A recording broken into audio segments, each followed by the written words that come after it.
الحمد لله الذي أوصى عباده بما ينفعهم في دنياهم ويسعدهم في أخراهم، ونشهد أن لا إله إلا الله، ونشهد أن سيدنا ونبينا محمدا رسول الله صلى الله وسلم وبارك عليه وعلى آله وصحبه ومن والاه. أما بعد،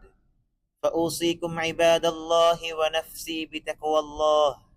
قال جل في علاه: يا أيها الذين آمنوا اتقوا الله وكونوا مع الصادقين. عزیزان گرامی اصحاب ایمان، بلا شبہ اللہ تعالیٰ کی ہم پر عظیم ترین نعمتوں اور اعلیٰ ترین عطاؤں میں سے ایک عظیم نعمت و تحفہ یہ پرامن وطن ہے، جو مضبوط و مستحکم ہے، سخی و فیاض ہے اور ترقی و عروج کی تابندہ مثال ہے۔ یہ وہ نعمت ہے جس کی قدر و قیمت ساری دنیا اور اس کی کل مال و متاع سے بڑھ کر ہے۔ رسول اللہ صلی اللہ علیہ وسلم نے فرمایا: من اصبح منکم آمنا فی سربہ معافا فی جسدہ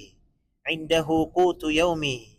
فکأنما حیزت لہ الدنیا۔ جو شخص تم میں سے اس حالت میں صبح کرے کہ وہ اپنے گھر یا قوم میں امن سے ہو، جسمانی لحاظ سے تندرست ہو اور ایک دن کی خوراک اس کے پاس موجود ہو، تو گویا اس کے لیے دنیا اپنے تمام ساز و سامان کے ساتھ جمع کر دی گئی ہے۔ تو میرے بھائیو، جب امن و استحکام اس قدر عظیم نعمت ہے تو پھر ہم کیوں اس نعمت کی قدر نہ کرے؟ یہ وہ نعمت ہے جس سے تمام تر مصلحتیں اور بلائیاں وابستہ ہے۔ یہی وہ بنیاد ہے جو ہر وقت کی ضرورت و احتیاج ہے۔ اسی کے بلبوتے پر لوگ اپنی ضروریات زندگی پوری کرتے ہیں اور باعزت زندگی کی گارنٹی و ضمانت حاصل کر پاتے ہیں۔ لہٰذا اس نعمت کی قدر دانی کا تقاضا یہ ہے کہ ہم اپنے وطن کے امن و استحکام کی حفاظت کریں، اپنے معاشرے کی مزید ترقی کے لیے کوشاں رہے، اپنے گھروں میں بیداری و شعور کی سطح بلند کرے، اور یہ سب کچھ تبھی ممکن ہے جب ہم اپنے دین کی تعلیمات کو مضبوطی سے تھامے رکھیں۔ چنانچہ ان تعلیمات میں سب سے اولین وصیت ہمارے رب کریم اور خالق عظیم کا یہ فرمان ہے: وَاشْكُرُوا نِعْمَةَ اللَّهِ إِن كُنتُمْ إِيَّاهُ تَعْبُدُونَ۔ اور اللہ کے احسان کا شکر کرو اگر تم صرف اسی کی عبادت کرتے ہو۔ لہٰذا جو شخص شکر گزاری کی عادت اپنائے تو نعمتیں اس کا مقدر بن جاتی ہے، اللہ تعالیٰ اسے شکر پر اجر و ثواب عطا فرماتا ہے اور اپنے مزید فضل و کرم سے اسے نوازتا ہے۔ تو تمام تر تعریفیں اللہ ہی کے لیے ہے، ابتدا سے انتہا تک، ظاہر میں بھی باطن میں بھی، اور تمام تر شکر اسی کے شایان شان ہے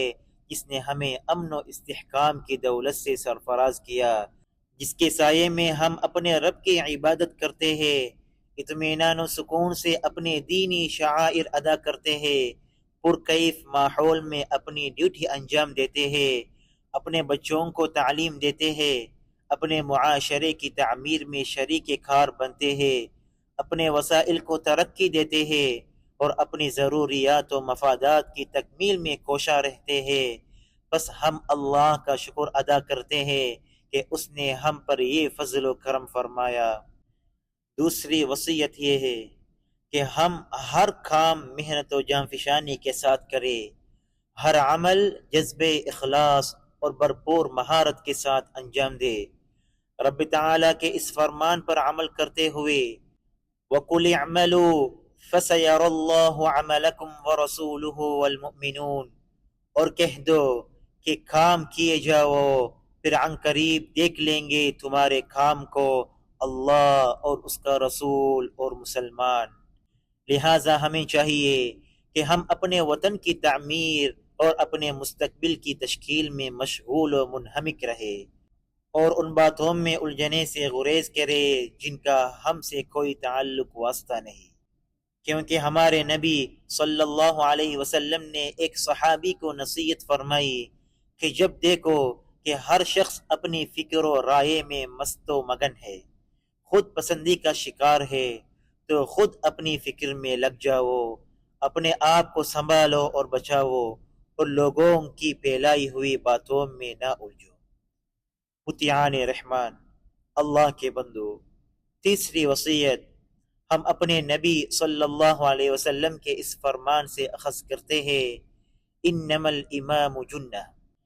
امام ڈال ہوتا ہے، یعنی ریاست کا حاکم و سربراہ اپنی رعایا کے لیے ایک حفاظتی ڈھال کی مانند ہوتا ہے، جو ان کے لیے ہر طرح کے ضرر و نقصان سے حفاظت کا وسیلہ بنتی ہے۔ لہٰذا ہم پر لازم ہے کہ ہم سچے معنوں میں حب الوطنی کا ثبوت دیں، اور رئیس الدولہ کے پیچھے متحد و یکجا کھڑے ہو، ان کے فیصلوں کو اپنا فیصلہ بنائے، ان کی اطاعت کو اپنی گردنوں پر قرض جانے، ان کے لیے نعمتوں کے دوام کی دعا کرے، اور خوشی و غمی، آسانی و تنگی، ہر حال میں ان کی بات کو پلے سے باندھے اور ان کی اطاعت کرے، جیسا کہ ہمارے رب نے ہمیں حکم دیا، یا ایہا الذین آمنوا اطیعوا اللہ واطیعوا الرسول واولی الامر منکم، اقول قولی هذا واستغفر اللہ لی ولکم فاستغفروه۔ الحمد للہ حق حمدہ، والصلاة والسلام على سيدنا محمد نبيه وعبده وعلى آله وصحبه ومن اتبع هديه من بعده، أما بعد۔ سامعین ذی وقار، اصحاب ایمان، بلا شبہ امن و استحکام ایک عزم ہے، ایک بڑی ذمہ داری ہے، ایک باہمی اتحاد و تعاون کا پل ہے، محنت و قربانی کا نام ہے، بیداری و شعور کا مظہر ہے، اور امن و سلامتی کی بنیاد و محور ہے۔ اللہ رب العزت نے ارشاد فرمایا، فَلْيَعْبُدُوا رَبَّ هَذَا الْبَيْتِ الَّذِي أَطْعَمَهُم مِّن جُوعٍ وَآمَنَهُم مِّن خَوْفٍ، ان کو اس گھر کے مالک کی عبادت کرنی چاہیے جس نے ان کو بھوک میں کھلایا اور ان کو خوف سے امن دیا۔ لہٰذا میرے بھائیو، اللہ کے بندو، ہم پر فرض ہے کہ اپنے وطن کے امن و استحکام کی حفاظت کرے، اور اس کے لیے یہ لازم ہے کہ ہم کسی بھی خبر کو بلا تحقیق قبول نہ کریں، اور اسی خبر کو قابل اعتماد جانے جو مستند سرکاری ذرائع ابلاغ سے ہمیں حاصل ہو۔ اللہ تعالیٰ کا ارشاد ہے، یا ایہا الذین آمنوا ان جاءکم فاسق بنبأ فتبینوا، اے ایمان والو، اگر کوئی فاسق تمہارے پاس کوئی سی خبر لائے تو اس کی تحقیق کیا کرو۔ اسی طرح ہمیں افواہوں اور غیر مصدقہ باتوں کی نشر و اشاعت سے بھی بچنا چاہیے، کیونکہ افواہیں فتنوں کی چنگاری اور شرور کا دہکتا انگارہ ہوتی ہے۔ رسول اللہ صلی اللہ علیہ وسلم نے فرمایا، کفا بالمرء اثما ان یحدث بکل ما سمع، آدمی کے گنہگار ہونے کے لیے یہی کافی ہے کہ وہ ہر سنی سنائی بات کو بیان کرنے لگے۔ لہٰذا ہر وہ شخص جو خبروں کی کھوج میں مصروف و مگن ہے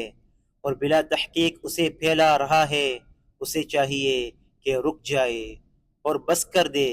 کہ وہ اپنا بہت وقت ضائع کر چکا اور ایسا کام میں الجھ رہا جو اس کے لیے نقصان کا باعث بن سکتا ہے، اور ممکن ہے کہ وہ کوئی ایسی جھوٹی خبر پھیلا دے جو معاشرے میں فساد کا باعث بنے اور فتنے کی آگ بھڑکا دے۔ اس کے برعکس اسے یہ چاہیے کہ اپنا قیمتی وقت وطن عزیز کے لیے دعائیں کرنے میں صرف کرے۔ سیدنا ابراہیم علیہ السلام کی اقتداء کرتے ہوئے جب انہوں نے اپنے رب سے یہ دعا کی، رب اجعل هذا بلدا آمنا وارزق اہلہ من الثمرات، اے میرے رب اسے امن کا شہر بنا دے اور اس کے رہنے والوں کو پھلوں سے رزق دے۔ چنانچہ ہمارے وطن عزیز امارات کا ہم پر یہ حق ہے کہ ہم اس کے لیے صدق دل اور اخلاص کے ساتھ دعا کریں۔ یہ عظیم وطن ہمیشہ سے امن و استحکام کی روشن علامت رہا ہے اور رہے گا انشاءاللہ۔ رئیس الدولہ حفظہ اللہ فرماتے ہیں متحدہ عرب امارات اپنے خطے اور عالمگیر سطح پر امن و استحکام کی حمایت جاری رکھے گا، بھائیوں اور دوستوں کی مدد کرتا رہے گا اور انسانیت کی بھلائی اور ترقی کی خاطر حکمت و تعاون کی دعوت دیتا رہے گا۔ ان اللہ وملائکتہ یصلون علی النبی یا ایہا الذین آمنوا صلوا علیہ وسلموا تسلیما، بے شک اللہ اور اس کے فرشتے نبی پر درود بھیجتے ہیں، اے ایمان والو تم بھی اس پر درود و سلام بھیجو۔ اللہم اجعلنا بک مؤمنین ولک عابدین ولنعمک مقدرین وللشائعات مجتنبین وبوالدینا بارین وارحمهم كما ربونا صغارا یا ارحم الراحمین۔ اللهم اغفر لكل من وقف لك وقفا ابتغاء مرضاتك وطلبا لجناتك،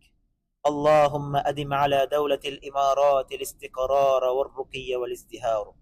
اللهم احفظ بحفظك رئيس الدولة الشيخ محمد بن زايد وأدم عليه لباس السداد والحكمة، ووفقه ونوابه وإخوانه حكام الإمارات وولي عهده الأمين لما تحبه وترضاه، اللهم ارحم الشيخ زايد والشيخ راشد وسائر شيوخ الإمارات الذين انتقلوا إلى رحمتك، وأدخلهم بفضلك فسيح جناتك، واشمل شهداء الوطن برحمتك وغفرانك۔ عباد الله اذكروا الله العظيم الجليل يذكركم واشكروه على نعمه يزدكم وأقم الصلاة۔